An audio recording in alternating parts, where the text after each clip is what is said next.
تمہارے باپ نے میرے لیے کوئی خزانہ نہیں چھوڑا تھا جو میں تمہیں ساری عمر بٹھا کر کھلاتی۔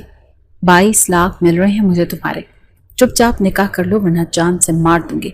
چچی کی آواز میں زہر تھا اور ان کا چہرہ غصے سے سرخ ہو رہا تھا۔ ان کی آنکھوں میں وحشت تھی اور لہجے میں ایسی درندگی کے عنصر تھا جو کسی بھی انسان کا دل دہلا دینے کے لیے کافی تھا۔ میں نے آج تک آپ کے ہر ظلم کو سہا ہے چچی، خدا را مجھے اس طرح کسی اندھے کے ہاتھ مت بیچے، مجھ پر رحم کھائیں۔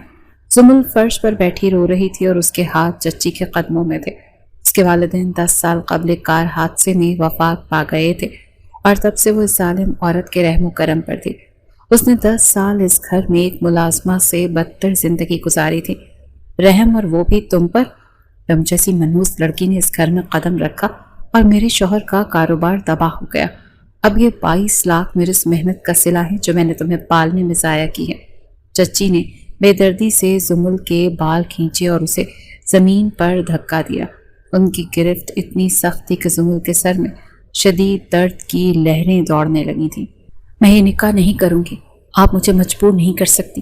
میں پڑھی لکھی لڑکی ہوں، میں خود کما کر اپنے آپ کو پیسے دے دوں گی، لیکن میرا سودا مت کریں۔ زمل نے انکار میں سر ہلایا اور اس کی آنکھوں میں شدید بے بسی اور بغاوت تھی۔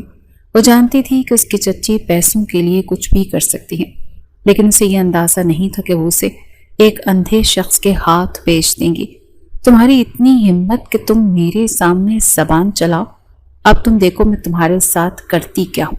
آج رات یہ نکاح ہو کر رہے گا اور اگر تم نے کوئی تماشا کیا تو یاد رکھنا میں تمہاری وہ درگت بناؤں گی نا کہ تم موت مانگو گی۔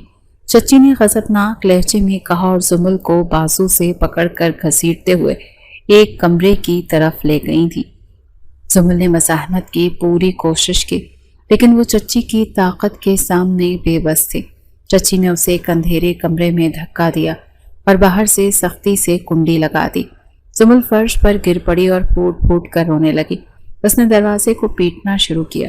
مجھے باہر نکالیں، میں آپ کے پاؤں پڑتی ہوں، میرا نکاح مت کریں، مجھے آزاد کر دیں۔ زمل کی چیخیں بند کمرے کی دیواروں سے ٹکرا کر واپس آ رہی تھی۔ اسے اپنے والدین بہت شدت سے یاد آ رہے تھے۔ اگر آج وہ زندہ ہوتے تو اس کی حالت کبھی نہ ہوتی۔ اس نے گھٹنوں میں سر دے لیا اور سسکیاں لینے لگی۔ وقت گزرتا جا رہا تھا اور ہر گزرتا لمحہ اسے موت کے قریب لے جا رہا تھا۔ کچھ گھنٹوں بعد دروازے کی کنڈی کھلنے کی آواز آئی۔ زمل سہم کر دیوار کے ساتھ لگ گئی۔ چچی 2 عورتوں کے ساتھ اندر داخل ہوئیں جن کے ہاتھوں میں سرخ رنگ کا عروسی جوڑا اور بھاری زیورات تھے۔ اسے جلدی سے تیار کرو، لڑکے والے آ چکے ہیں اور میرے پاس وقت تو بالکل نہیں ہے۔ چچی نے عورتوں کو حکم دیا اور خود زمل کے پاس آ کر اس کا بازو دبوچ لیا۔ چپ چاپ تیار ہو جاؤ ورنہ میں تمہارا وہ حشر کروں گی کہ تم سوچ بھی نہیں سکتی۔ چچی کی آنکھوں میں خونی چمک تھی جسے دیکھ کر زمل کے ہونٹ سل گئے۔ عورتوں نے اسے زبردستی سرخ جوڑا پہنایا اور اس کے چہرے پر میک اپ تھوپ دیا۔ زمل بت بنی بیٹھی رہی۔ اس کی آنکھوں سے مسلسل آنسو بہ رہے تھے جو اس کے میک اپ کو خراب کر رہے تھے۔ باہر ڈرائنگ روم میں ایک عجیب سی خاموشی چھائی ہوئی تھی۔ نکاح خواہ اپنی جگہ پر بیٹھ چکے تھے کہ اچانک دروازہ کھلا اور سرمد آفریدی اندر داخل ہوا۔ اس کی عمر 29 سال تھی، کثرتی جسم اور روبدار شخصیت کا مالک۔ اس نے سیاہ رنگ کا قیمتی سوٹ پہن رکھا تھا اور آنکھوں پر کالا چشمہ لگائے۔ وہ کسی بھی انسان کو خوفزدہ کرنے کے لیے کافی تھا۔ اس کے چہرے پر سرد مہری اور بے حسی کے سوا کوئی تاثر نہیں تھا۔ نکاح خواہ آ چکے ہیں، دلہن کو باہر لائیں۔ سرمد کی آواز بھاری اور سرد تھی۔ اس کے لہجے میں ایک ایسا حکم تھا جسے نظر انداز کرنا ناممکن تھا۔ جی جی سرمد بیٹا، زمل بالکل تیار ہے، بس ذرا شرما رہی ہے، میں ابھی اسے لے کر آتی ہوں۔ چچی نے منافقت سے بھری مسکراہٹ کے ساتھ کہا اور جلدی سے اندر والے کمرے کی طرف بھاگی۔ انہوں نے زمل کو زبردستی کھڑا کیا اور اس کے چہرے پر گھونگھٹ ڈال دیا۔ مجھے چھوڑ دیں، میں باہر نہیں جاؤں گی، میں مر جاؤں گی لیکن یہ نکاح نہیں کروں گی۔ زمل نے چچی کا ہاتھ جھٹکنے کی کوشش کی لیکن چچی کی گرفت لوہے کی طرح مضبوط تھی۔ اگر تم نے باہر جا کر کوئی تماشا کیا تو میں تمہیں یہیں جان سے مار کر دفن کر دوں گی اور کسی کو کانوں کان خبر نہیں ہوگی۔ چپ چاپ چلو اور نکاح نامے پر دستخط کرو۔ چچی نے زمل کے کان میں سرگوشی کی، اس کی کمر پر زور سے چٹکی کاٹی۔ درد کی شدت سے زمل کی آنکھوں سے آنسو چھلک پڑے۔ چچی اسے کھینچتے ہوئے ڈرائنگ روم میں لے آئی اور صوفے پر بٹھا دیا۔ نکاح خان نے خطبہ نکاح پڑھنا شروع کیا اور کمرے میں موجود ہر شخص خاموش تھا۔ زمل کا دل سینے سے باہر آنے کو بے تاب تھا۔ وہ شدت غم سے نڈھال تھی۔ زمل بنت طارق، کیا آپ کو سرمد آفریدی کے ساتھ 22 لاکھ روپے حق مہر کے عوض نکاح قبول ہے؟ نکاح خان نے سوال کیا تو زمل کی ہچکیاں بن گئیں۔ وہ کچھ بولنا چاہتی تھی لیکن خوف نے اس کی آواز دبا دی۔ جلدی بولو، سب انتظار کر رہے ہیں، میرا صبر مت آزماؤ۔ چچی نے زمل کے کاندھے کو سختی سے دباتے ہوئے دان پیس کر کہا۔ ان کے ناخن زمل کے گوشت میں پیوست ہو رہے تھے۔ قبول ہے، زمل نے روتے ہوئے بمشکل کہا۔ اس کے آنسو اس کے گالوں پر گرنے لگے۔ نکاح خان نے 3 بار سوال دہرایا اور زمل نے ہر بار روتے ہوئے قرار کیا۔ اس کے بعد سرمد سے پوچھا گیا تو اس نے بغیر کسی ہچکچاہٹ کے اپنی بھاری آواز میں قبول ہے کہہ دیا۔ دستخط کا مرحلہ مکمل ہوا اور نکاح ختم ہو گیا۔ سرمد نے اپنے ساتھ لائے ہوئے بریف کیس کو کھولا اور اس میں سے کرنسی نوٹوں کی گٹیاں نکال کر میز پر رکھ دی۔ یہ رہی آپ کی رقم، 22 لاکھ روپے۔ اب زمل میری ذمہ داری ہے۔ سرمد نے بنا کسی جذبے کے کہا اور اپنی جگہ سے کھڑا ہو گیا۔ چچی کی آنکھوں میں لالچ چمک اٹھا اور ان کے چہرے پر شیطانی مسکراہٹ پھیل گئی۔ انہوں نے کانپتے ہاتھوں سے نوٹوں کی گڈیوں کو چھوا۔ اللہ آپ دونوں کو خوش رکھے بیٹا، زمل اب تمہاری امانت ہے، اسے خوش رکھنا۔ چچی نے پیسوں پر ہاتھ پھیرتے ہوئے جھوٹے پیار کا ناٹک کیا۔ ان کی نظریں صرف نوٹوں کی گڈیوں پر جمی تھیں۔ چلیں زمل، ہمارے پاس وقت ذرا کم ہے، مجھے گھر پہنچنا ہے۔ سرمد نے زمل کا ہاتھ پکڑا اور اسے سختی سے کھینچتے ہوئے گاڑی کی طرف لے گیا۔ زمل نے مڑ کر ایک بار بھی اپنی چچی کو نہیں دیکھا جو بریف کیس کو سینے سے لگائے کھڑی تھی۔ اس نے اس گھر کو آخری بار دیکھا جہاں اس نے اپنا بچپن گزارا تھا اور وہ ایک ایسے شخص کے ساتھ جا رہی تھی جسے وہ جانتی تک نہیں تھی۔ گاڑی کا سفر انتہائی خاموش اور طویل تھا۔ سرمد ڈرائیونگ سیٹ پر بیٹھا تھا اور زمل پچھلی سیٹ پر سمٹی ہوئی تھی۔ اسے سمجھ نہیں آ رہا تھا کہ ایک نابینا شخص اتنی مہارت سے ڈرائیونگ کیسے کر سکتا ہے، لیکن اس وقت اس کا دماغ سن ہو چکا تھا۔ کیا آپ مجھے میرے حال پر نہیں چھوڑ سکتے ہیں؟ آپ نے کیوں ایک بے بس لڑکی کی مجبوری کا فائدہ اٹھایا؟ زمل نے روتے ہوئے سکوت توڑا تو اس کی آواز میں ایک گہری چوٹ اور ساتھ میں غصہ بھی شامل تھا۔ میں نے تمہیں خریدا ہے، پورے 22 لاکھ کی قیمت ادا کی ہے تمہاری، اب تم میری مرضی سے جیو گی۔ سرمد نے ڈرائیونگ کرتے ہوئے سرد مہری سے جواب دیا۔ اس نے ایک بار بھی مڑ کر زمل کو نہیں دیکھا۔ اس کا لہجہ برف کی طرح ٹھنڈا تھا۔ میں کوئی بکاؤ مال نہیں ہوں، میں انسان ہوں، میرے بھی کچھ جذبات ہیں۔ زمل کے لہجے میں غصہ اور نفرت شامل ہو گئی تھی۔ وہ اپنے آنسو صاف کرتے ہوئے بولی، فی الحال تم میری بیوی ہو اور میرا ہر حکم ماننا تم پر فرض ہے۔ اپنی بکواس بند کرو اور خاموشی سے بیٹھو۔ سرمد کی آواز میں ایسی سختی تھی جس نے زمل کو مزید بولنے سے روک دیا۔ وہ ڈر کر سیٹ کے کونے میں دبک گئی اور خاموشی سے رونے لگی۔ گاڑی ایک انتہائی عالیشان اور بڑے گھر کے سامنے رکی۔ سرمد باہر نکلا اور زمل کی طرف کا دروازہ کھولا۔ اس نے سختی سے زمل کا بازو پکڑا اور اسے گھر کے اندر لے گیا۔ گھر بہت بڑا اور پرتعیش تھا، لیکن اس میں ایک عجیب سی ویرانی اور خاموشی تھی۔ سرمد اسے سیڑھیوں سے اوپر لے گیا اور ایک بڑے سے بیڈ روم کا دروازہ کھول دیا۔ بیڈ روم کو پھولوں سے سجایا گیا تھا، لیکن زمل کے لیے وہ ایک قید خانہ تھا۔ سرخ گلاب کی پتیاں اسے خون کے قطروں کی طرح لگ رہی تھی۔ میں کبھی آپ کو معاف نہیں کروں گی چچی، زمل روتے ہوئے بڑبڑائے۔ اس نے غصے اور بے بسی سے اپنے زیور اتار کر فرش پر پھینک دیے۔ بھاری جھومر زمین پر گر کر ٹوٹ گیا۔ اس نے اپنے ہاتھوں کی چوڑیاں توڑیں جن سے اس کی کلائیوں پر خراشیں آ گئیں۔ میں اس نکاح کو نہیں قبول کروں گی، میں کسی قیمت پر اس شخص کے ساتھ نہیں رہوں گی، میں آج ہی بھاگ جاؤں گی، زمل نے فیصلہ کن انداز میں کہا اور دروازے کی طرف قدم بڑھائے۔ وہ اس گھر کی گھٹن سے آزاد ہونا چاہتے تھے۔ دروازہ کھلا اور سرمد اندر آیا۔ اس نے کالا چشمہ اتار کر سائڈ ٹیبل پر رکھا۔ زمل سہم کر پیچھے ہٹ گئی۔ وہ جانتی تھی کہ وہ اندھا ہے، لیکن اس کا وجود اور اس کی خاموشی خوفزدہ کرنے والی تھی۔ اس کی آنکھیں نارمل انسانوں جیسی لگ رہی تھیں، لیکن ان میں زندگی کی کوئی رمق نہیں تھی۔ آپ سو جائیں، مجھے ضروری کام ہے، سرمد نے سرد لہجے میں کہا اور زمل کی طرف دیکھے بغیر اسٹڈی کی طرف چلا گیا۔ اس نے اپنے پیچھے دروازہ بند کر لیا۔ رات کا پہر تھا اور زمل اپنے بکھرے ہوئے زیور کی پوٹلی اٹھائی۔ اس نے سوچا ان زیورات کو بیچ کر وہ کچھ دن کا گزارا کر لے گی جب تک کوئی نوکری نہیں مل جاتی۔ وہ دبے قدموں بیلکنی کی طرف بڑھی۔ سرد ہوا کے جھونکے نے اس کے چہرے کو چھوا۔ مجھے یہاں سے نکلنا ہوگا، اس نے، پہلے کہ وہ واپس آئے اور مجھ پر کوئی نیا ظلم کرے۔ زمل نے دل میں سوچا اور بیلکنی کی گرل کے پاس پہنچ کر پائپ کے سہارے نیچے اترنے کی کوشش کی۔ اس نے اپنے جوتے اتار دیے تاکہ آواز پیدا نہ ہو۔ وہ لوہے کے ٹھنڈے پائپ کو پکڑ کر اپنا توازن برقرار رکھنے کی جد و جہد کر رہی تھی۔ جیسے اس نے پاؤں باہر نکالا اور پائپ پر وزن ڈالا، کسی کے مضبوط ہاتھ نے اسے کمر سے دبوچا اور ایک ہی جھٹکے میں کھینچ کر سختی سے دیوار کے ساتھ لگا دیا۔ اندھا ہوں، بے وقوف یا بے غیرت نہیں مسز سرمد۔ سرمد کی آواز میں غضب تھا اور اس کی گرفت زمل کے بازو پر لوہے کی طرح سخت تھی۔ زمل کے منہ سے ایک دبی ہوئی چیخ نکل گئی اور وہ خوف سے کانپنے لگی۔ سرمد کا چہرہ اس کے چہرے کے بالکل قریب تھا اور اس کی گرم سانسیں زمل کے چہرے سے ٹکرا رہی تھیں۔ مجھے چھوڑیں، مجھے جانے دیں، میں آپ کے ساتھ نہیں رہنا چاہتی۔ زمل نے سرمد کے سینے پر ہاتھ مارتے ہوئے اسے پیچھے دھکیلنے کی ناکام کوشش کی۔ اگر دوبارہ تم نے اس گھر سے بھاگنے کی کوشش کی تو تمہاری ٹانگیں توڑ دوں گا اور تمہیں اسی کمرے میں زنجیروں سے باندھ کر رکھوں گا۔ سرمد نے زمل کو بیڈ کی طرف زور سے دھکا دیا۔ زمل بیڈ پر گر پڑی۔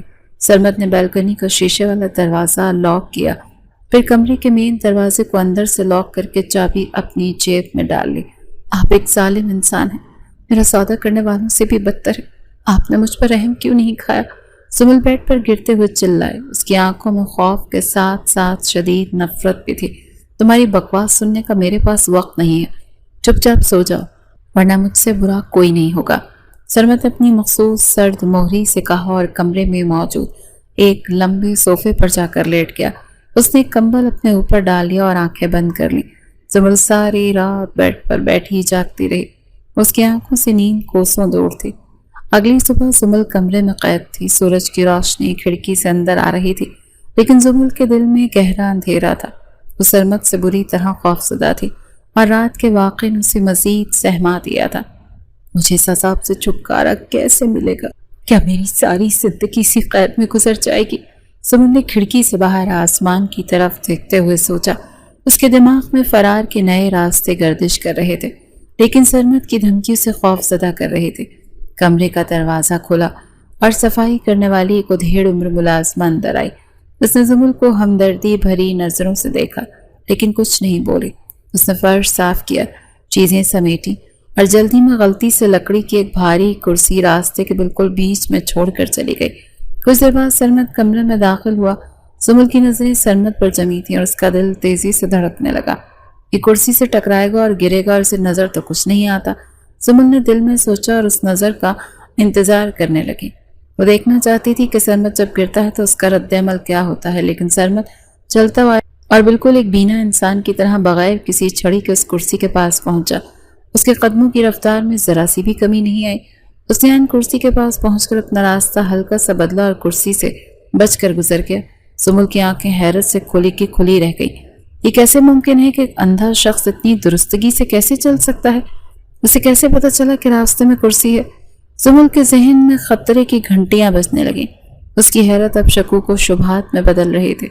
اس نے غور سے سرمد کو دیکھا جو الماری سے اپنے کپڑے نکال رہا تھا۔ کیا تم نے ناشتہ کر لیا؟ سرمد نے وارڈروب کی طرف جاتے ہوئے پوچھا۔ اس کے پشت زمل کی طرف تھی اور وہ اپنے کپڑے منتخب کر رہا تھا۔ جی، زمل نے مختصر جواب دیا۔ اس کا شک اب یقین میں بدل رہا تھا۔ آواز میں ایک عجیب سی کپ کپاہٹ تھی۔ آج تمہیں کمرے سے باہر جانے کی اجازت نہیں، جو چاہے ملازمہ کو بتا دینا، وہ تمہیں لا دے گی۔ سرمد نے ایک فائل اٹھائی اور کمرے سے باہر نکل گیا۔ اس نے دوبارہ سے دروازہ باہر سے لاک کر دیا۔ زمل کا شک بڑھنے لگا۔ اس نے سرمد کو آزمانے کا فیصلہ کیا۔ اگر یہ اندھا نہیں ہے تو اس نے مجھ سے شادی کا یہ ناٹک کیوں کیا؟ اس نے چچی کو 22 لاکھ کیوں دیے؟ آخر اس کا اصل مقصد کیا ہے؟ زمل کمرے میں بے چینی سے ٹہلنے لگی۔ اس کے دماغ میں کئی سوال الجھ رہے تھے۔ اس نے اپنے ناخن چبانا شروع کر دیے۔ اسے سچائی جاننے کی بے چینی ہو رہی تھی۔ دوپہر کے وقت جب سرمد کے کمرے میں آنے کا وقت ہوا تو زمل نے اپنا منصوبہ تیار کر لیا۔ وہ جان بوجھ کر خاموشی سے دروازے کے بالکل بیچ میں کھڑی ہو گئی۔ اب مجھے اس کا اصل چہرہ دیکھنا ہے۔ اگر یہ ٹکرا گیا تو اندھا ہے، ورنہ اس کا سارا ناٹک سامنے آ جائے گا۔ زمل نے مٹھیاں بھینچ لی اور اپنی سانسیں روک کر سرمد کے قدموں کی آہٹ سننے لگی، اس کی دھڑکنیں تیز ہو چکی تھی۔ باہر کوریڈور میں قدموں کی آواز آئی، سرمد چلتا ہوا آیا، اس کی رفتار معمول کے مطابق تیز تھی۔ سمل بالکل حرکت کیے بغیر پتھر کی مورتی کی طرح کھڑی رہی۔ اس نے اپنی آنکھیں بند کر لیں تاکہ سرمد کے ٹکرانے کا جھٹکا برداشت کر سکے۔ سرمد کمرے میں داخل ہوا اور عین زمل سے 1 انچ دور رک گیا۔ زمل نے اپنی آنکھیں کھولیں، سرمد کا چہرہ اس کے چہرے کے اتنا قریب تھا کہ وہ اس کی سانسیں محسوس کر سکتی تھی۔ زمل کا دل تیزی سے دھڑکنے لگا۔ سرمد نے اپنا رخ تھوڑا سا موڑا اور زمل کے کاندھے سے ذرا سا بھی ٹکرائے بغیر اس کے پاس سے گزر گیا۔ اس نے ایسے راستہ بدلا جیسے اسے سب کچھ بالکل صاف نظر آ رہا۔ وہ اندھا نہیں، اس کی آنکھیں بالکل ٹھیک ہیں۔ زمل کے ذہن میں ایک دھماکہ سا ہوا، اس کی ٹانگیں کانپنے لگیں۔ وہ صدمے کی کیفیت میں دیوار کا سہارا لے کر کھڑی ہو گئی۔ راستے میں کھڑے ہونے کا کیا مقصد تھا مسز سرمد؟ سرمد نے الماری کھولتے ہوئے بنا مڑے سوال کیا۔ اس کی آواز میں طنز تھا اور ایک ہلکی سی مسکراہٹ میں۔ کچھ نہیں، میں بس باہر جا رہی تھی۔ زمل نے گھبراہٹ چھپانے کی کوشش کی اور جلدی سے واش روم کی طرف بھاگ گئی۔ واش روم کا دروازہ بند کر کے زمل نے آئینے میں اپنا پیلا پڑتا ہوا چہرہ دیکھا۔ اس کا ماتھا پسینے سے بھیگا ہوا تھا۔ وہ مجھے دیکھ سکتا ہے، وہ شروع سے مجھے دیکھ سکتا ہے۔ اس نے میرے آنسو، میری بے بسی، سب کچھ دیکھا، لیکن پھر اس نے یہ ڈھونگ کیوں رچایا؟ زمل نے اپنے چہرے پر ٹھنڈا پانی ڈالا۔ اس کے دماغ میں چچی کے 22 لاکھ اور سرمد کا اندھا بننے کا ڈرامہ گڈ مڈ ہو رہے تھے۔ پانی کے قطرے اس کے چہرے سے ٹپک رہے تھے۔ آخر اس شخص کا مقصد کیا ہے؟ اس نے مجھ جیسی یتیم لڑکی کو اتنی بڑی رقم دے کر کیوں خریدا؟ اس کا کیا منصوبہ ہے؟ زمل نے تولیے سے چہرہ صاف کیا اور ایک نیا عزم لے کر باہر نکلی۔ اب وہ صرف ڈرنے والی نہیں تھی، اسے اس پراسرار شخص کا سچ جاننا تھا۔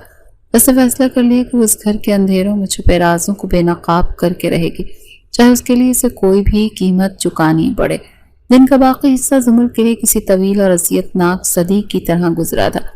وہ اپنے کمرے کے کونے میں سمٹی بیٹھی تھی اور اس کی نظریں بار بار دیوار گیر گھڑی پر جا کر ٹک جاتی تھی۔ سورج غروب ہو چکا تھا اور رات کی تاریکی میں پورے گھر کو اپنی لپیٹ میں لے لیا تھا۔ سرمد رات کے کھانے کے وقت بھی کمرے میں نہیں آیا تھا، جس نے زمل کے اندر موجود تجسس اور خوف کو مزید ہوا دے دی تھی۔ وہ جان چکی تھی کہ یہ شخص نابینا نہیں ہے، لیکن اس کا اصل مقصد کیا ہے؟ یہ جاننے کے لیے اسے رات کے اس پہر کا انتظار تھا جب سارا گھر گہری نیند میں ڈوب جاتا۔ رات کے 2 بج چکے تھے۔ زمل کی آنکھ کھلی تو کمرے میں گھوپ اندھیرا تھا۔ اس نے ڈرتے ڈرتے اپنے ساتھ والے صوفے کی طرف دیکھا جہاں سرمد سوتا تھا۔ صوفہ خالی تھا اور اس پر بڑا کمبل سلیقے سے طے کیا ہوا تھا۔ زمل دبے قدموں بستر سے اتری۔ اس کا دل سینے کی پسلیوں سے اسے زور سے ٹکرا رہا تھا، جسے اپنے دھڑکنوں کی آواز خود سنائی دے رہی تھی۔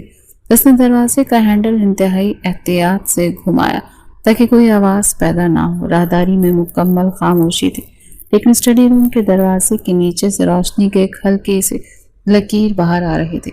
زمل نے اپنی سانسیں روک کے اسٹڈی روم کی طرف قدم بڑھائے۔ دروازہ تھوڑا سا کھلا تھا۔ زمل نے ذرا سا جھانک کر اندر دیکھا اور اس کی سانسیں وہیں رک گئیں۔ سرمد سامنے صوفے پر بیٹھا لیپ ٹاپ پر تیزی سے کچھ ٹائپ کر رہا تھا اور اس کی آنکھیں اسکرین پر جمی ہوئی تھیں۔ وہ مختلف فائلز کو انتہائی غور سے پڑھ رہا تھا اور اس کی انگلیاں کی بورڈ پر کسی ماہر کی طرح چل رہی تھیں۔ زمل کے اندر غصے کا ایک لاوا سا ابل پڑا۔ اس نے بغیر سوچے سمجھے اسٹڈی روم کا دروازہ زور سے دھکیلا اور اندر داخل ہو گئی۔ تم اندھے نہیں ہو، تم نے مجھ سے دھوکہ کیا اور میں ابھی تمہارا یہ سارا ناٹک چچی کو بتاتی ہوں۔ زمل کی آواز غصے سے کانپ رہی تھی اور اس کی آنکھوں میں نفرت کے شعلے بھڑک رہے تھے۔ سرمد جو لیپ ٹاپ پر مگن تھا، زمل کی اچانک آواز کو سن چکا تھا۔ اس سے پہلے کہ زمل مڑ کر دروازے کی طرف بھاگتی، سرمد اپنی جگہ سے بجلی کسی تیزی سے اٹھا اور ایک ہی جھپٹے میں زمل تک پہنچ گیا۔ اس نے زمل کو سختی سے دیوار کے ساتھ لگایا اور اپنا مضبوط ہاتھ اس کے منہ پہ رکھ دیا۔ خاموش رہو بیوقوف لڑکی، اگر تم نے ایک لفظ بھی اور بولا تو میں تمہاری جان لے لوں گا۔ سرمد کی آنکھوں میں غضب تھا اور اس کا لہجہ کسی خون خوار درندے جیسا تھا۔ زمل نے سرمد کے ہاتھ پر اپنے ناخن گاڑ دیے اور خود کو چھڑانے کی بھرپور کوشش کی۔ اس کی آنکھوں سے آنسو بہہ نکلے جو سرمد کی انگلیوں کو بھگو رہے تھے۔ سرمد نے اسے کاندھوں سے پکڑا اور گھسیٹتے ہوئے کرسی تک لے گیا اور اسے زور سے کرسی پر بٹھا دیا۔ یہاں سے ہلنے کی کوشش مت کرنا ورنہ مجھ سے برا کوئی نہیں ہوگا۔ سرمد نے انگلی کے اشارے سے اسے وارننگ دی اور اس کے چہرے پر انتہائی سنجیدگی تھی۔ سرمد نے میز پر رکھا اپنا کالا چشمہ اٹھایا اور اسے دور فرش پر پھینک دیا۔ چشمہ ٹوٹ کر بکھر گیا۔ ہاں، میں اندھا نہیں ہوں، میری آنکھیں بالکل ٹھیک ہیں اور میں سب کچھ دیکھ سکتا ہوں، سرمد نے سرد مہری سے کہا۔ اس کی نظریں سمل کے چہرے پر گڑی تھی جو صدمے سے بت بنی ہوئی تھی۔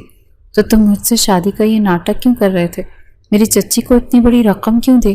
سمل نے روتے ہوئے سوال کیا۔ اس کی آواز میں گہری بے بسی اور ٹوٹ پھوٹ تھی۔ تمہاری چچی کوئی عام عورت نہیں، وہ ایک موت کی سوداگر ہے جس نے تمہاری زندگی کا سودا کر دیا تھا۔ سرمد نے لیپ ٹاپ کی اسکرین زمل کی طرف موڑتے ہوئے انتہائی سنجیدگی سے جواب دیا۔ یہ تم کیا کہہ رہے ہو؟ وہ میری چچی ہے، انہوں نے مجھے پالا ہے۔ وہ غصے والی ضرور ہیں لیکن مجرم نہیں ہو سکتی۔ زمل نے بے یقینی سے سر ہلایا۔ اس کا دل اس بھیانک سچائی کو ماننے سے انکاری تھا۔ تم ایک بیوقوف اور اندھی لڑکی ہو جس نے ساری زندگی ایک سانپ کے سائے میں گزاری اور تمہیں خبر تک نہ ہوئی۔ سرمد نے طنزیہ مسکراہٹ کے ساتھ کہا اور لیپ ٹاپ پر ایک فائل اوپن کی۔ میری چچی کے بارے میں بکواس مت کرو، تم خود ایک جھوٹے اور فریبی انسان ہو جس نے اندھے ہونے کا ناٹک کیا۔ زمل غصے سے چلائی تو اس کی مٹھیاں بھیج گئی تھی اور وہ سرمد پر حملہ کرنے کے لیے تیار تھی۔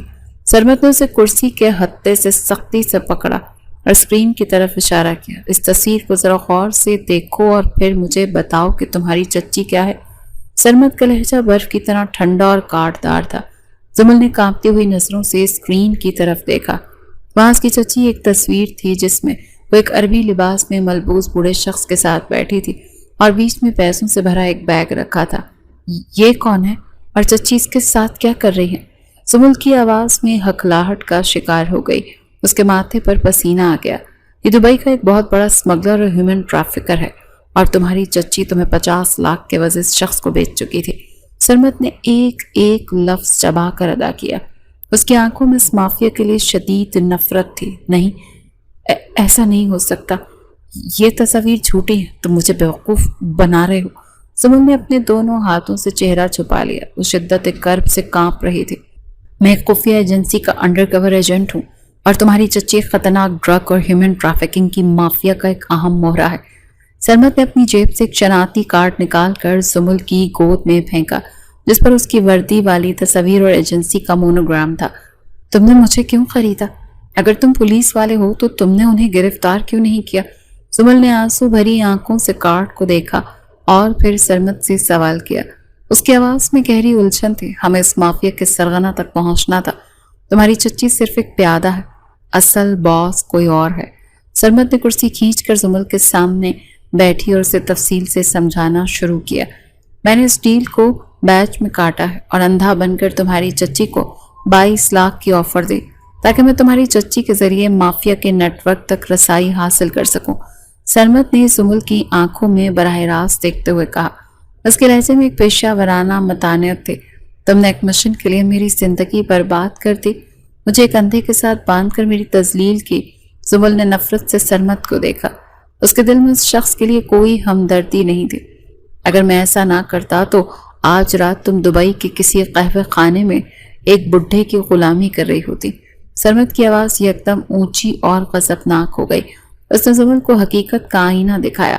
جس عورت نے مجھے پالا، جس کے گھر میں نے ساری زندگی گزاری، وہ مجھے بیچنے لگی تھی۔ زمل پھوٹ پھوٹ کر رونے لگی۔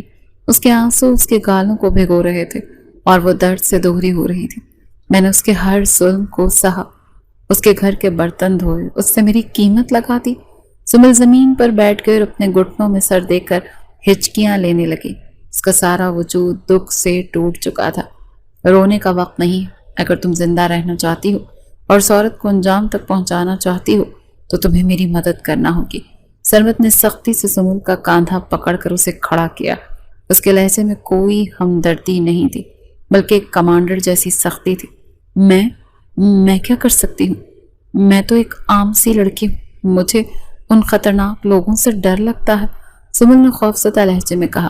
اس کی ٹانگیں کانپ رہی تھی اور وہ خود کو بے حد کمزور محسوس کر رہی تھی۔ تمہیں اپنے ڈر کو ختم کرنا ہوگا کیونکہ اب تم اس مشن کا حصہ بن چکی ہو، چاہے تم چاہو یا نہ چاہو۔ سرمد نے زمل کے آنسوں کو نظر انداز کرتے ہوئے فیصلہ کن انداز میں کہا۔ اگر میں نے تمہاری مدد کرنے سے انکار کر دیا تو تم کیا کرو گے؟ سمل نے آنسو صاف کرتے ہوئے بغاوت بھرے لہجے میں پوچھا۔ تو میں تمہیں واپس تمہاری چچی کے پاس چھوڑاؤں گا اور پھر وہ بڈھا عربی تمہارا منتظر ہوگا، سرمت نے بے حسی سے جواب دیا۔ اس کے چہرے پر کوئی رحم نہیں تھا۔ ٹھیک ہے، میں تمہاری مدد کروں گی، لیکن اس کے بدلے میں پھر مجھے آزادی چاہیے۔ زمل نے مضبوطی سے سر ہلا کر حامی بھر لی۔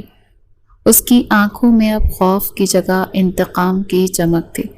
مشن مکمل ہونے کے بعد میں تمہیں طلاق دے دوں گا اور تمہاری مرضی کے مطابق تمہیں آزاد کر دوں گا، سرمت نے وعدہ کیا اور واپس اپنے لیپ ٹاپ کی طرف مڑ گیا۔ مجھے کیا کرنا ہوگا؟ میرا کام کیا ہے اس سب میں؟ زمل نے کرسی پر سیدھے ہو کر بیٹھتے ہوئے پوچھا۔ وہ اب ذہنی طور پر خود کو تیار کر رہی تھی۔ تمہیں کل رسم کے بہانے اپنی چچی کے گھر جانا ہے۔ دلہنوں کا مائکا جانے والا رواج استعمال کرنا ہے۔ سرمت نے ایک دراز کھول کر اس میں سے کچھ نکالتے ہوئے زمل کو ہدایت دی۔ وہ مجھے گھر میں داخل ہونے دیں گی، لیکن مجھ پر نظر بھی رکھیں گی۔ وہ بہت چالاک عورت ہے۔ زمل نے اپنی چچی کی فطرت سے اس کو آگاہ کرتے ہوئے تشویش کا اظہار کیا۔ سرمت نے اپنی مٹھی کھولی۔ اس کے ہاتھ میں خوبصورت سی سونے کی انگوٹھی تھی جس میں ایک بڑا سا نگینہ لگا ہوا تھا۔ یہ عام انگوٹھی نہیں ہے، اس نگینے کے اندر ایک انتہائی طاقتور مائکرو کیمرا اور مائک نصب ہے۔ سرمت نے وہ انگوٹھی زمل کی انگلی میں پہناتے ہوئے اس کی تکنیکی تفصیل بتائی۔ اسے میں کیسے استعمال کروں گی؟ مجھے تو یہ سب نہیں آتا، زمل نے انگوٹھی کو حیرت سے خوف سے دیکھتے ہوئے پوچھا۔ اس کا دل تیزی سے دھڑکنے لگا۔ یہ کیمرہ براہ راست میرے لیپ ٹاپ سے منسلک ہے۔ تم جو دیکھو گی وہ میں یہاں بیٹھا دیکھوں گا۔ تمہیں بس نگینے کا رخ صحیح رکھنا ہے۔ سرمت نے انگوٹھی کو ایڈجسٹ کرتے ہوئے زمل کو سمجھایا۔ مجھے وہاں جا کر کیا ڈھونڈنا ہے؟ ان کے گھر میں تو بہت سی چیزیں ہیں۔ زمل نے پوری توجہ سے سرمت کی باتیں سنتے ہوئے پھر سے سوال کیا۔ تمہیں ان کے بیڈ روم میں جانا ہے، وہاں الماری یا بستر کے نیچے ایک لال رنگ کی ڈائری موجود ہے۔ سرمت نے لیپ ٹاپ پر اس ڈائری کی ایک پرانی تصویر نکال کر زمل کو دکھائی۔ اس ڈائری میں کیا ہے جو تم مجھ سے اتنی محنت کروا رہے ہو؟ زمل نے تصویر کو غور سے دیکھتے ہوئے پوچھا۔ اس ڈائری میں مافیا کے تمام رابطے، خفیہ گوداموں کے پتے اور غیر ملکی بینک اکاؤنٹس کی تفصیلات درج ہیں۔ سرمت کی آنکھوں میں ایک چمک آ گئی۔ اس ڈائری کو حاصل کرنے کے لیے بے تاب تھا۔ اگر چچی نے مجھے ان کے کمرے میں دیکھ لیا تو وہ مجھے جان سے مار دیں گی۔ زمل کے ماتھے پر پسینہ آ گیا۔ موت کا خوف اس کے دل میں سرایت کر رہا تھا۔ تمہیں بہت ہوشیاری سے کام لینا ہوگا، انہیں باتوں میں الجھانا اور موقع ملتے ہی ڈائری کے اہم صفحات کی تصاویر لینا شروع کر دینا۔ سرمت نے اسے تسلی دینے کے بجائے سختی سے کام پر توجہ مرکوز رکھنے کی تاکید کی۔ تمہیں مجھ پر بھروسہ کیسے ہے؟ میں تو تمہیں کل تک ایک اندھا سمجھ رہی تھی۔ زمل نے ایک تلخ مسکراہٹ کے ساتھ طنز کیا۔ مجھے تم پر نہیں، اپنی مجبوری پر بھروسہ ہے۔ میرے پاس مافیا کے گھر تک پہنچنے کا اور کوئی راستہ نہیں، سرمت نے اسپاٹ لہجے میں جواب دیا۔ اس نے زمل کے طنز کو مکمل طور پر نظر انداز کر دیا۔ میں کل صبح کسی وقت جاؤں گی اور تم میرے ساتھ جاؤ گے یا نہیں؟ زمل نے اپنے لباس کو درست کرتے ہوئے پوچھا۔ وہ اب کل کے محاذ کے لیے خود کو تیار کر چکی تھی۔ میں تمہیں گاڑی میں چھوڑ کر آؤں گا، تم اندر اکیلی جاؤ گی، اور یاد رکھنا تمہارا رویہ بالکل نارمل ہونا چاہیے۔ سرمت نے اسے ہدایت دی اور لیپ ٹاپ بند کر دیا۔ میں نارمل کیسے رہ سکتی ہوں جب مجھے پتا ہے کہ وہ عورت میرا خون پینے کو تیار ہے؟ زمل نے غصے سے کہا۔ اس کے لیے منافقت کرنا بہت مشکل تھا۔ تمہیں یہ ناٹک کرنا ہوگا، انہیں یقین دلانا ہوگا کہ تم ایک امیر اندھے کے ساتھ بہت خوش ہو اور اس کی دولت کے مزے لوٹ رہی ہو۔ سرمت نے کھڑے ہوتے ہوئے زمل کو آخری ہدایت دی۔ یہ کام اتنا آسان نہیں ہے جتنا تم سمجھ رہے ہو، سرمت، زمل نے گہری سانس لیتے ہوئے کہا۔ اس کی آنکھوں میں آنے والے کل کا خوف واضح تھا۔ اگر زندگی چاہیے تو آسان اور مشکل کا فرق بھول جاؤ۔ جاؤ اب جا کر سو جاؤ، کل ایک طویل دن ہے۔ سرمت نے اسے کمرے سے باہر جانے کا اشارہ کیا اور خود دوبارہ فائلیں دیکھنے میں مصروف ہو گیا۔ سمل بوجھل قدموں کے ساتھ اسٹڈی روم سے باہر نکلی۔ اسے اپنی انگلی میں پہنی اس انگوٹھی کو دیکھا جب اس کی زندگی اور موت کے درمیان ایک کڑی تھی۔ کل کا دن اس کی زندگی کا سب سے اہم دن ثابت ہونے والا تھا۔ وہ ڈری ہوئی لڑکی اب ایک خطرناک مشن کا حصہ بن چکی تھی۔ سورج کی پہلی کرنوں نے کمرے کے اندھیرے کو چیرتے ہوئے نیا دن شروع کرنے کا اعلان کر دیا۔ سمل رات بھر جاگنے اور انکشافات کے بوجھ کی وجہ سے شدید تھکن کا شکار تھی، لیکن اس کے چہرے پر ایک عجیب سا عزم تھا۔ اس نے شیشے کے سامنے کھڑے ہو کر اپنے آپ کو بغور دیکھا۔ سرمت نے اسے پہننے کے لیے انتہائی قیمتی لباس اور بھاری زیورات دیے تاکہ چچی کو مکمل یقین آ سکے کہ وہ ایک بہت ہی امیر شوہر کی بیوی ہے اور پیسوں کی چمک نے اس کی ساری بغاوت ختم کر دی ہے۔ دروازہ ہلکی سی آواز کے ساتھ کھلا اور سرمت کمرے میں داخل ہوا۔ وہ بالکل تیار تھا اور اس کے چہرے پر وہی مانوس پیشہ ورانہ سنجیدگی تھی۔ کیا تم تیار ہو مسز سرمت؟ وقت تیزی سے گزر رہا ہے اور ہمیں شیڈول کے مطابق چلنا ہے۔ سرمت نے اپنی کلائی پر بندھی گھڑی کی طرف غور سے دیکھتے ہوئے کہا۔ اس کی آواز میں ایک کمانڈر جیسی سختی تھی۔ میں تیار ہوں، لیکن میرے ہاتھ مسلسل کانپ رہے ہیں، مجھے ڈر لگ رہا ہے۔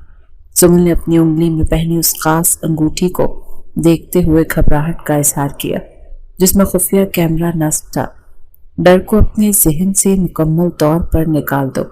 وہاں جا کر تمہیں صرف ایک لالچی اور خوش باش لڑکی کا کردار ادا کرنا ہے۔ سرمت نے اس کے بالکل قریب آ کر اس کی آنکھوں میں براہ راست دیکھتے ہوئے انتہائی سختی سے ہدایت دی۔ میں پوری کوشش کروں گی کہ ان پر میرا خوف ظاہر نہ ہو، لیکن چچی بہت شاطر عورت ہے۔ سمل نے گہرا سانس لیتے ہوئے اپنے اعصاب کو قابو کرنے کی ناکام کوشش کی۔ تمہیں ان سے زیادہ شاطر بننا ہوگا۔ چلیں اب نکلتے ہیں۔ سرمت نے مڑ کر کمرے سے باہر قدم رکھا اور سمل بوجھل قدموں کے ساتھ اس کے پیچھے چل پڑی۔ گاڑی کا سفر انتہائی خاموشی سے طے ہوا۔ جیسے جیسے چچی کا محلہ اور وہ جانی پہچانی گلیاں قریب آ رہی تھی، سمل کے دل کی دھڑکنیں تیز سے تیز تر ہونے لگی تھی۔ اس کا گلا سوکھ رہا تھا۔ میں گلی کے کونے پر رکوں گا، تم خود چل کر جاؤ گی، اور یاد رکھنا کیمرے کا رخ ڈائری کی صفحات کی طرف بالکل سیدھا ہونا چاہیے۔ سرمت نے گاڑی کو ایک سنسان کونے پر سائڈ پر لگاتے ہوئے آخری بار اسے تکنیتی ہدایت دی۔ اگر انہوں نے مجھے کیمرے کے ساتھ پکڑ لیا تو کیا ہوگا؟ سمل نے گاڑی کا دروازہ کھولنے سے پہلے لرزتی ہوئی آواز میں آخری سوال کیا۔ وہ کیمرہ نہیں پہچان سکتی، بس اپنا اعتماد بحال رکھنا، میں اسکرین پر سب دیکھ رہا ہوں گا۔ سرمت نے اسے تسلی دینے کے بجائے سختی سے کام پر توجہ مرکوز رکھنے کی ہدایت کی۔ زمل نے گاڑی کا دروازہ کھولا اور باہر قدم رکھا۔ اس نے گہرا سانس لیا، اپنے دوپٹے کو درست کیا اور چچی کے گھر کی طرف چل پڑی۔ دروازے پر پہنچ کر اس نے کانپتے ہاتھوں سے بیل بجائی۔ کچھ دیر بعد دروازہ کھلا اور سامنے چچی کھڑی ہوئی تھی۔ ارے زمل بی بی، تم اتنی جلدی کیسے آ گئی؟ کیسی گزر رہی ہے اس اندھے کے ساتھ تمہاری زندگی؟ چچی نے زمل کے قیمتی لباس اور ہیرے کے زیورات کو لالچی نظروں سے دیکھتے ہوئے طنز اور حیرت کے ملے جلے انداز میں پوچھا۔ بہت شاندار گزر رہی ہے چچی جان۔ سرمت کے پاس تو بے تحاشا پیسہ ہے اور اس نے تو مجھے ملکہ بنا کر رکھا ہوا ہے۔ زمل نے اپنے چہرے پر ایک مصنوعی اور انتہائی مغرور مسکراہٹ سجاتے ہوئے جواب دیا۔ اس نے اپنا کردار بخوبی نبھانا شروع کر دیا تھا۔ اچھا اندر آؤ ذرا، میں بھی تو سنوں، اس اندھے نے تمہیں کون سا خزانہ دے دیا جو تم اتنی خوش ہو؟ چچی کی آنکھوں میں حسد اور لالچ کی واضح نظر آ رہی تھی۔ انہوں نے دروازے پورا کھول کر زمل کو اندر کا راستہ دیا۔ دونوں ڈرائنگ روم میں آمنے سامنے صوفوں پر بیٹھ گئی۔ چچی کی نظریں زمل کے گلے پر پہنے ہوئے ہیرے کے ہار پر بری طرح سے جمی ہوئی تھی۔ ان کا دل حسد سے جل رہا تھا۔ یہ ہار تو بہت قیمتی لگ رہا ہے۔ اس اندھے کو کیا پتا کہ ہیرے کی پہچان کیا ہوتی ہے؟ ضرور کوئی نقلی چیز پکڑا دی ہوگی۔ چچی نے ہار کو چھونے کی کوشش کرتے ہوئے طنزیہ لہجے میں پوچھا۔ ان کی انگلیاں ہار کے نگینوں پر پھسل رہی تھی۔ سرمت بھلے ہی اندھے ہیں، لیکن ان کا بینک بیلنس بہت بڑا ہے، اور یہ ہار یہ تو بالکل اصلی ہے، مجھے تو بس پیسوں سے غرض ہے چچی۔ زمل نے کاندھے اچکاتے ہوئے ایک لاپرواہ اور دنیا دار لڑکی کے روپ دھار لیا، جس کے لیے دولت ہی سب کچھ تھی۔ تم تو بہت سیانی نکلی، میں تو سمجھ رہی تھی تم وہاں جا کر روتی دھوتی ہوگی اور جا کر جان دے دو گی۔ میں تمہارے لیے شربت لے کر آتی ہوں، تم آرام سے بیٹھو۔ چچی نے مسکراتے ہوئے اپنی جگہ سے اٹھ کر کچن کی طرف مڑ گئی۔ یہ زمل کے لیے پہلا اور شاید آخری سنہری موقع تھا۔ وہ تیزی سے اپنی جگہ سے اٹھی اور دبے قدموں سے چچی کے بیڈ روم کی طرف بڑھی۔ کوریڈور میں مکمل خاموشی تھی، صرف کچن سے برتنوں کی ہلکی سی آواز آ رہی تھی۔ کمرے میں داخل ہو کر اس نے دروازہ ہلکا سا کھولا تھا۔ اس کی نظریں سیدھی اس پرانی لکڑی کی بھاری الماری پر گئیں جس کا ذکر سرمد نے رات کو کیا تھا۔ اس نے کانپتے ہاتھوں سے الماری کا دروازہ کھولا۔ اندر کپڑوں کا ایک بے ہنگم ڈھیر سا لگا ہوا تھا۔ اس نے جلدی جلدی کپڑوں کے نیچے ہاتھ ڈالا اور ٹٹولنا شروع کیا۔ اس کی انگلیاں ایک سخت جلد والی چیز سے ٹکرائیں۔ اس نے اسے باہر نکالا، وہ وہی لال رنگ کی پرانی ڈائری تھی۔ شکر ہے تم مل گئی، زمل کے منہ سے بے ساختہ نکلا۔ اس کے ماتھے پر پسینے کے موٹے موٹے قطرے چمک رہے تھے۔ اس نے جلدی سے ڈائری کھولی اور انگوٹھی کا رخ صفحات کی طرف کیا۔ ہر صفحے پر مختلف نام، خفیہ کوڈز، فون نمبرز اور لاکھوں کروڑوں کی رقم درج تھی۔ وہ تیزی سے ایک ایک کر کے صفحات پر لٹتی جا رہی تھی اور انگوٹھی میں چھپا ہوا مائکرو کیمرہ اپنا کام کر رہا تھا۔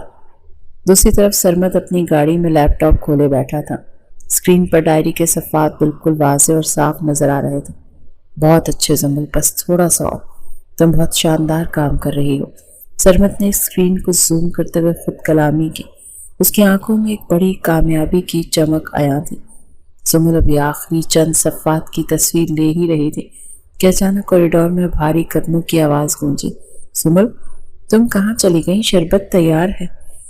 چچی کی تیز آواز بالکل کمرے کے دروازے کے قریب سے آئی تو زمل کے ہاتھ پاؤں یکدم ٹھنڈے پڑ گئے اور دل کی دھڑکنیں رکتی ہوئی محسوس ہوئی۔ اس نے بجلی کی سی تیزی سے ڈائری واپس کپڑوں کے نیچے چھپائی اور الماری کا دروازہ زور سے بند کیا۔ اس سے پہلے کہ وہ مڑ کر نارمل ہونے کی اداکاری کرتی، دروازہ پوری طرح سے کھلا اور چچی انتہائی شکی نظروں کے ساتھ کمرے میں داخل ہوں۔ تم یہاں میرے کمرے میں کیا کر رہی؟ میں نے تو تمہیں ڈرائنگ روم میں بیٹھنے کا کہا تھا۔ چچی کا لہجہ سخت اور تفتیشی تھا۔ اس کی تیز نظریں زمل کے پسینے سے بھیگے اور گھبرائے ہوئے چہرے پر گڑی ہوئی تھی۔ میں بس اپنے پرانے کپڑے دیکھنے آئی تھی۔ مجھے اپنا ایک پرانا سوٹ چاہیے تھا جو یہاں رہ گیا۔ زمل کے ہکلاتے ہوئے جلدی سے بہانہ تراشا۔ اس کا دل سینے سے باہر آنے کو بےتاب تھا اور آواز کانپ رہی تھی۔ تمہارے پرانے کپڑے تو میں نے کچرے میں پھینک دیے۔ چلو باہر نکلو یہاں سے۔ مجھے اپنے کمرے میں کسی کا گھسنا اور جاسوسی کرنا تو بالکل پسند نہیں۔ چچی نے سختی سے زمل کا بازو پکڑا اور اسے دھکے دیتے ہوئے کمرے سے باہر نکال دیا۔ مجھے معاف کر دیں چچی، مجھے یاد نہیں رہا، میں بس یوں ہی اندر آ گئی۔ زمل نے سر جھکاتے ہوئے معذرت کی اور جلدی سے ڈرائنگ روم کی طرف بھاگ گئی تاکہ چچی کا غصہ مزید نہ بھڑکے۔ اس واقعے کے بعد زمل زیادہ دیر وہاں رکنے کا حوصلہ نہ کر سکی۔ اس نے صوفے پر بیٹھ کر شربت کا گلاس ایک ہی گھونٹ میں جلدی سے ختم کیا اور واپسی کی اجازت مانگی۔ سرمد پہلے غصہ کریں گے اگر میں نے زیادہ دیر لگائی، مجھے فوراً واپس جانا ہوگا، زمل نے اپنا قیمتی پرس اٹھاتے ہوئے کہا اور تیزی سے مین گیٹ کی طرف قدم بڑھایا۔ اتنی بھی کیا چلتی ہے؟ پھر جاؤ اپنے امیر شوہر کے پاس، لیکن مجھ سے ملنے آتی رہنا۔ چچی نے اسے جاتے ہوئے غور سے دیکھا۔ ان کی آنکھوں میں بھی ایک گہرا شک موجود تھا۔ زمل ہانپتے ہوئے گلی کے کونے تک پہنچی اور سرمد کی گاڑی کا دروازہ کھول کر اس کے اندر بیٹھ گئی۔ اس نے گاڑی کا دروازہ زور سے بند کیا اور سیٹ پر اپنا سر گرا کر آنکھیں بند کر لیں۔ میں تو بس پکڑی جانے والی تھی، وہ عورت بہت خوفناک ہے۔ اس نے مجھے الماری کے پاس دیکھ لیا تھا، زمل نے لمبے لمبے سانس لیتے ہوئے کہا۔ اس کے ہاتھ اور ٹانگیں اب بری طرح سے کانپ رہی تھیں۔ تم نے بہت بہادری کا کام کیا ہے زمل، میں تم سے اس قدر پھرتی اور ہوشیاری کی امید تو بالکل نہیں کر رہا تھا۔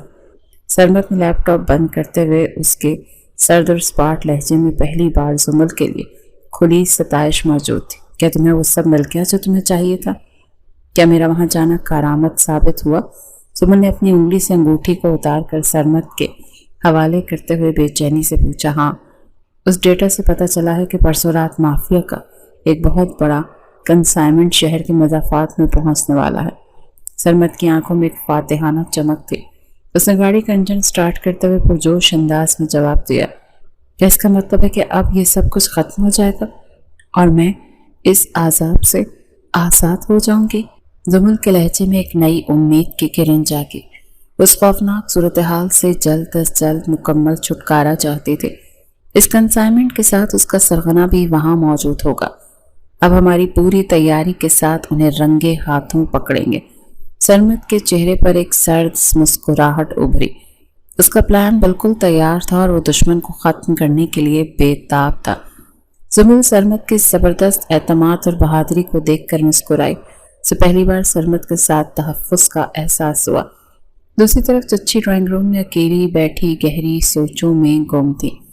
زمل کا بدلا ہوا رویہ، اس کا اچانک بیڈ روم میں گھس جانا اور پھر پکڑے جانے پر اس کی شدید قسم کی گھبراہٹ، یہ سب چچی کی شاطر دماغ میں خطرے کی گھنٹیاں بجا رہا تھا۔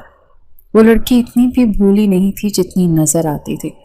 ضرور دال میں کچھ کالا اور وہ کوئی کھیل کھیل رہی ہے۔ چچی نے اپنے ناخن چباتے ہوئے خود کلامی کی اور تیزی سے اٹھ کر واپس اپنے بیڈ روم کی طرف بھاگی۔ انہوں نے جلدی سے الماری کھولی اور کپڑوں کے نیچے چھپی لال ڈائری کو چیک کیا۔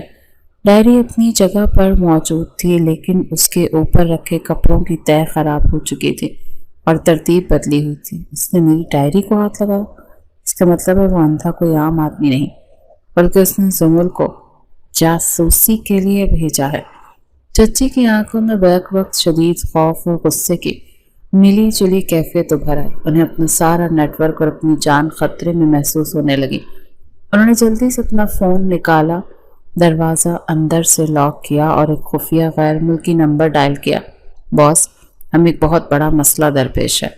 وہ لڑکی زمل آج میرے کمرے میں جاسوسی کر رہی تھی اور اس نے ہماری ڈائری تک پہنچنے کی کوشش کی ہے۔ چچی نے کانپتی ہوئی آواز میں مافیا باس کو اطلاع دی۔ ان کے ماتھے پر پسینہ آ چکا تھا اور سانس پھولی ہوئی لگ رہی تھی۔ تم ایک بیوقوف اور جاہل عورت ہو۔ میں نے تمہیں سختی سے کہا تھا کہ سندھے کے بارے میں پوری معلومات نکالنا۔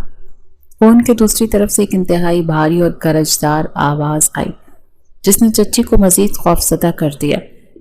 وہ مجھے لگا کہ وہ واقعی ایک عام اندھا ہے جسے جوان لڑکی کا شوق ہے، لیکن مجھے پورا یقین ہے کہ زمل اسی کے لیے کام کر رہی ہے اور وہ اندھا ہمارے پیچھے ہے۔ چچی نے اپنی صفائی پیش کرنے کی کوشش کی، لیکن ان کی آواز میں شدید لرزش اور التجا تھی۔ اگر ہمارا پرسوں کا کنسائنمنٹ خطرے میں پڑا تو میں سب سے پہلے تمہیں گولی ماروں گا۔ تم میری درندگی سے واقف؟ باس کی سنگین دھمکی نے چچی کی ریڑھ کی ہڈی میں سنسنی دوڑا دی اور ان کا رنگ پیلا پڑ گیا۔ مجھے کیا کرنا چاہیے باس؟ آپ جو حکم کریں گے میں وہ کروں گی، بس مجھے اس مصیبت سے بچا لیں، چچی نے گڑ گڑاتے ہوئے کہا۔ وہ اپنی جان بچانے کے لیے کسی بھی حد تک جانے کو تیار تھی۔ زمل کو فوراً اغوا کر کے ہمارے پرانے گودام میں لاؤ، ہم اس سرمد سے خود نمٹ لیں گے۔ وہ لڑکی اب ہر حال میں ہمارے قبضے میں ہونی چاہیے۔ باس نے انتہائی سفاک اور بے رحم لہجے میں حتمی حکم دیا اور فون کاٹ دیا۔ چچی نے فون واپس جیب میں رکھا اور ان کے چہرے پر ایک شیطانی درندگی چھا گئی۔ انہوں نے اپنے خاص گنڈوں کو بلانے کا فیصلہ کر لیا تھا۔ سرمد اور زمل کو اپنی اس ہوشیاری کی بہت بھاری اور بھیانک قیمت چکانی پڑنے والی تھی۔ موت ان کے دروازے پر دستک دینے کے لیے تیار کھڑی تھی۔ وقت تیزی سے گزر رہا تھا اور گھر کے اندر ایک عجیب سی بے چینی پھیلی ہوئی تھی۔ سرمد اسٹڈی روم میں اپنی ٹیم کے ساتھ ریڈ کی آخری تیاریوں میں مصروف تھا اور اس نے میز پر رکھے ہوئے جدید ہتھیاروں کو چیک کیا اور اپنی گن اور گولیاں بھرنی شروع کی۔ زمل صوفے پر بیٹھی خاموشی سے اسے دیکھ رہی تھی اور اس کے دل کی دھڑکنیں بہت تیز تھیں۔ وہ جانتی تھی کہ آج رات کا فیصلہ ان دونوں کی زندگیوں کا رخ بدل دے گا۔ سرمد نے اپنا بلٹ پروف جیکٹ پہنا اور زمل کی طرف مڑا۔ میں کچھ دیر کے لیے گھر سے باہر جا رہا ہوں، مجھے بیرونی احاطے کا جائزہ لینا ہے، سرمد نے انتہائی سنجیدگی سے کہا اور اپنی گن کو بیلٹ میں اڑس لیا۔ آپ مجھے تنہا چھوڑ کر مت جائیں، مجھے بہت ڈر لگ رہا ہے کہ کہیں وہ لوگ یہاں نہ آ جائیں۔ زمل نے گھبراہٹ سے کھڑے ہوتے ہوئے التجا کی۔ اس کے چہرے پر خوف واضح تھا۔ میں چند منٹوں میں واپس آ جاؤں گا، تم نے دروازہ اندر سے لاک رکھنا ہے اور کسی صورت باہر نہیں آنا۔ سرمد نے اس سے سخت ہدایات دی اور تیزی سے کمرے سے باہر نکل گیا۔ زمل نے جلدی سے آگے بڑھ کر دروازہ لاک کر دیا اور وہیں زمین پر بیٹھ گئی۔ ابھی چند ہی منٹ گزرے تھے کہ اچانک گھر کے بیرونی دروازے پر زوردار دھماکے کی آواز آئی۔ گنڈوں نے گھر پر حملہ کر دیا تھا۔ زمل کے ہوش اڑ گئے تھے۔ وہ تیزی سے اٹھی اور گھر کے باقی دروازے لاک کرنے کی کوشش کرنے لگی، لیکن گنڈے مین گیٹ توڑ کر اندر گھس آئے تھے۔ ان کے ہاتھوں میں خطرناک ہتھیار تھے اور چہرے پر وحشت تھی۔ اس لڑکی کو ڈھونڈو، باس کا حکم ہے کہ اسے زندہ پکڑ کر لانا ہے، ایک گنڈے نے چیختے ہوئے اپنے ساتھیوں کو حکم دیا اور وہ مختلف کمروں کی طرف بھاگے۔ مجھے چھوڑ دو، تم لوگ کون ہو اور مجھ سے کیا چاہتے ہو؟ زمل نے مزاحمت کی جب دو گنڈوں نے اسے کوریڈور میں پکڑ لیا۔ وہ پوری طاقت سے ان کے چنگل سے نکلنے کی کوشش کر رہی تھی۔ چپ چاپ ہمارے ساتھ چلو ورنہ ہم تمہیں یہیں جان سے مار دیں گے۔ ایک گنڈے نے زمل کے بال سختی سے کھینچے اور اسے گھسیٹتے ہوئے باہر کی طرف لے جانے لگا۔ بچاؤ سرمت، مجھے بچاؤ! زمل پوری طاقت سے چلائے۔ اس کی آواز میں شدید عصیت اور بے بسی تھی، لیکن گنڈے کافی طاقتور تھے۔ انہوں نے زمل کو پکڑ لیا اور اسے گھسیٹتے ہوئے اپنی گاڑی میں ڈالنے لگے۔ اچانک ایک زوردار آواز گونجی اور سرمت کی گاڑی تیزی سے گیٹ توڑتی ہوئی اندر داخل ہوئی۔ گاڑی سیدھی گنڈوں کی گاڑی کے قریب آ کر رکی۔ سرمت ہاتھ میں گن لیے باہر نکلا۔ اس کی آنکھوں میں کوئی چشمہ نہیں تھا اور اس کی نظروں میں موت ناچ رہی تھی۔ میری بیوی کو چھوڑ دو ورنہ میں تم سب کے سروں میں گولیاں اتار دوں گا، سرمت نے گرجدار آواز میں وارننگ دی۔ اس کا لہجہ کسی خون خوار شیر جیسا تھا۔ اسے مار دو، اسے زندہ نہیں بچنا چاہیے، گنڈوں کے لیڈر نے چلا کر کہا اور سرمت پر فائرنگ شروع کر دی گئی۔ ایک زبردست لڑائی شروع ہو گئی۔ سرمت نے انتہائی پھرتی سے گاڑی کی آڑ لی اور جوابی فائرنگ کی۔ سرمت نے اپنی تربیت یافتہ مہارت کا استعمال کرتے ہوئے ایک ایک کر کے گنڈوں کو نشانہ بنایا۔ اس کی گولیاں سیدھی ان کے سینے اور سروں میں پیوست ہو رہی تھیں۔ چند ہی منٹوں میں اس نے اکیلے ہی تمام گنڈوں کو مار گرایا اور کچل کر رکھ دیا۔ وہ تیزی سے گاڑی کی طرف بڑھا اور دروازہ کھول کر زمل کو ان کے چنگل سے چھڑا لیا۔ کیا تم ٹھیک ہو زمل؟ انہوں نے تمہیں کوئی نقصان تو نہیں پہنچایا؟ سرمت نے زمل کے چہرے کو اپنے ہاتھوں میں تھام کر بے چینی سے پوچھا۔ اس کی آنکھوں میں زمل کے لیے واضح فکر تھی۔ میں مرنے والی تھی سرمت، مجھے لگا میں آپ کو دوبارہ کبھی نہیں دیکھ سکوں گی۔ زمل دھاڑے مار کر رونے لگی اور بے ساختہ سرمت کے گلے لگ گئی۔ سرمت نے اسے اپنے مضبوط بازوں کے حصار میں لے لیا اور اسے تسلی دینے لگا۔ اب تمہیں کچھ نہیں ہوگا، میں زندہ ہوں اور اب ان درندوں کی باری ہے۔ سرمت نے زمل کے آنسو صاف کیے اور اسے اپنی گاڑی میں باحفاظت بٹھا کر اپنی فورس کو کال کی۔ کچھ دیر بعد سرمت اپنی فورس کے ساتھ مافیا کے گودام پہنچا۔ چاروں طرف سے گودام کا گھیراؤ کر لیا گیا تھا۔ گودام کے اندر مافیا کا باس، چچی اور ان کے ساتھی موجود تھے۔ پولیس نے انہیں سرنڈر کرنے کا کہا، لیکن اندر سے فائرنگ شروع کر دی گئی۔ ایک شدید فائرنگ کے تبادلے کے بعد پولیس نے گودام کے دروازے اڑا دیے اور اندر داخل ہوئے۔ سرمت سب سے آگے تھا۔ اس نے مافیا کے باس کو ٹانگ پر گولی مار کر گرا دیا، مگر کارروائی کے بعد مافیا کا باس اور چچی پکڑے گئے تھے۔ زمل بھی سرمت کے پیچھے چلتی ہوئی گودام کے اندر داخل ہوئی۔ یہ ناممکن، تم تو اندھے تھے، اور یہ لڑکی تمہارے ساتھ کیا کر رہی؟ چچی زمل اور سرمت کو ایک ساتھ اور سرمت کو بالکل ٹھیک دیکھ کر حیران تھی۔ ان کی آنکھیں پھٹی کی پھٹی رہ گئی تھیں۔ سرمت نے آگے بڑھ کر چچی کے ہاتھوں میں ہتھکڑی لگائی اور اسے سختی سے جھٹکا دیا۔ تمہارا کھیل ختم ہو گیا، اب تم ساری زندگی جیل میں سڑو گی اور اپنے گناہوں کی سزا بھگتو گی۔ سرمت کی آواز میں شدید نفرت اور غصہ تھا۔ اس نے چچی کو دھکا دے کر پولیس اہلکاروں کے حوالے کیا۔ آپ نے پیسوں کے لیے میرا سودا کیا تھا چچی، آج آپ کو اپنی لالچ کا انجام مل گیا۔ زمل نے نفرت سے اپنی چچی کو دیکھا۔ اس کے دل میں اس عورت کے لیے کوئی رحم باقی نہیں بچا تھا۔ زمل سرمت کے ساتھ واپس آ گئی، جبکہ پولیس نے تمام مجرموں کو اپنی قید میں لے لیا۔ مشن مکمل ہو چکا تھا۔ وہ دونوں رات کے پچھلے پہر گھر واپس آئے۔ گھر میں اب سکون اور خاموشی تھی۔ سرمت سیدھا اسٹڈی روم میں گیا اور کچھ دیر کے بعد واپس لاؤنج میں آیا۔ اس کے ہاتھ میں ایک فائل تھی۔ اس نے وہ فائل زمل کے سامنے میز پر رکھ دی تھی۔ زمل نے الجھی ہوئی نظروں سے فائل کو دیکھا۔ یہ طلاق کے کاغذات ہیں اور ساتھ 50 لاکھ کا چیک ہے، سرمت نے انتہائی سنجیدہ اور اسپاٹ لہجے میں کہا۔ اس کی نظریں زمل کے چہرے پر جمی تھی۔ یہ سب کیا ہے سرمت؟ آپ مجھے یہ کیوں دے رہے ہیں؟